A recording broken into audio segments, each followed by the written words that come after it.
So the Steam Machine just dropped $1,049 for the sweet spot model. And I can already hear what you're thinking. Shane, are you insane? I can get a PS5 for $650. Yeah, you can.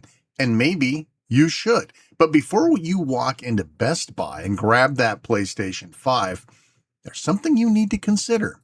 Stick around. Let's go into the MonroeWorld. All right, let's talk money. Not specs, not game libraries, but it runs Linux, just the math. Because here's the thing nobody's running with when they compare these two boxes. The PS5 isn't $650. That's just the price of admission. Day one, you have to buy PlayStation Plus. You need it because Sony gates online multiplayer behind a subscription. That's not optional if you play anything with other humans.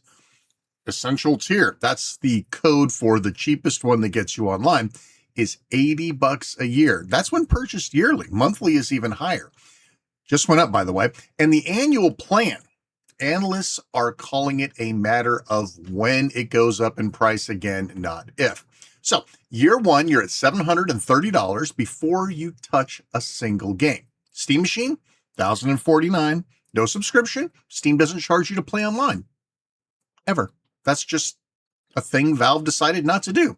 No subsidy to offset the price here. So the gap between these two platforms on day one, it's not $400. It's closer to $320 after you factor in the first year of PlayStation Plus. And that gap keeps shrinking. Year two, another $80. Year three, another $80. 3 years of PlayStation Plus alone is $240. Now you're looking at a real gap of about $160 in hardware costs over just 3 years. Sounds like a long time in console generation years, but it totally is not. Now let's talk about games, and this is where it gets interesting. PlayStation Store is a walled garden. Sony sets the prices. Sony runs the sales. And Sony, right now, is charging up to $80 for first-party titles. Spider-Man God of War, $70 just for the standard editions. They've been creeping that number up for 2 years. And it's not going back down. Steam, different animal entirely. Same game on PC, if it comes to PC, is typically running 10 to 15% cheaper at launch. That's just baseline. But then you've got Humble Bumble, Fanatical, CD Keys, legitimate third-party key sellers that have no equivalent on PlayStation. Sony doesn't allow that. Valve doesn't care. And then there's the Steam sale, summer sale, winter sale, autumn sale, spring sale. Valve runs aggressive seasonal discounts as part of their core business model. 6 months after launch, a $60 game is $30. A year out, it might be $20. PlayStation runs maybe a 30% sale on older titles, if you're lucky, and you check on a Tuesday. So what does that actually mean in dollars? Well, we ran some numbers. Average engaged console gamer, someone who actually bought a $650 box, buys somewhere around 8 games a year. That's the industry midpoint. Now, some of you are nodding going, 8? Well, that's low. And some of you are going, 8? Pff, I wish. Anyway, 8 games at the average of about $72, which is probably high, but stay with me here. That's $576 a year in games. No way, right? You start thinking about it, it's like, get out of here. Same 8 games. Shopping smart on Steam, not even aggressively, just 25% average savings using sales, key sellers.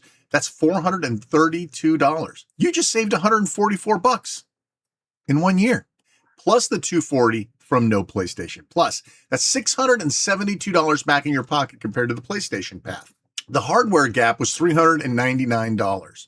Now you're ahead by year 3 on a platform with no subscription tax, no walled garden prices, and a back catalog of literally tens of thousands of games, many of which you can grab for $5 or less during a sale. And here's the kicker nobody talks about: the ecosystem.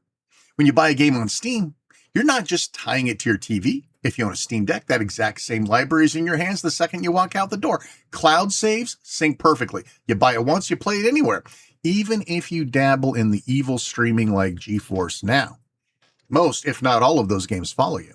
You're investing in an ecosystem, not a single piece of plastic. Try doing that with a PlayStation 5 without rebuying half your library. Now, I want to be fair here. This math has some assumptions baked in.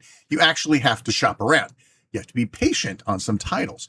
And there are PlayStation exclusives that flat out don't come to PC. If your entire identity is built around playing PlayStation first-party games on day one at full price, well, the math doesn't work as clean. That's real. If you're a gamer, someone who plays across genres, who has a backlog, who buys more than 5 games a year, and who wouldn't at $5 a piece, right? The Steam machine starts looking less like a crazy expensive box and more like a long play. Also worth saying, Sony has raised the PlayStation 5 hardware prices twice in 9 months. They just raised PlayStation Plus monthly. The annual plan increase is coming. And if you think jumping ship to Team Green saves you, think again. Microsoft literally just announced they're jacking up the price of Xbox consoles by $150 starting this August. Every one of these moves makes the math worse for console buyers in hindsight.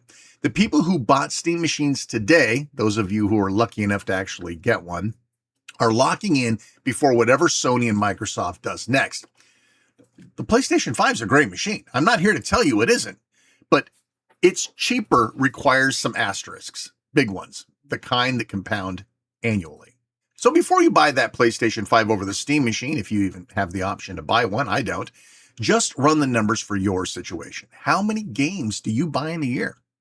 Do you play online? Do you actually shop sales, or do you buy everything day one at full price? All these answers might surprise you. Listen, thanks for watching. Like, sub, hype, comment, do all that good YouTube stuff for me. It's appreciated.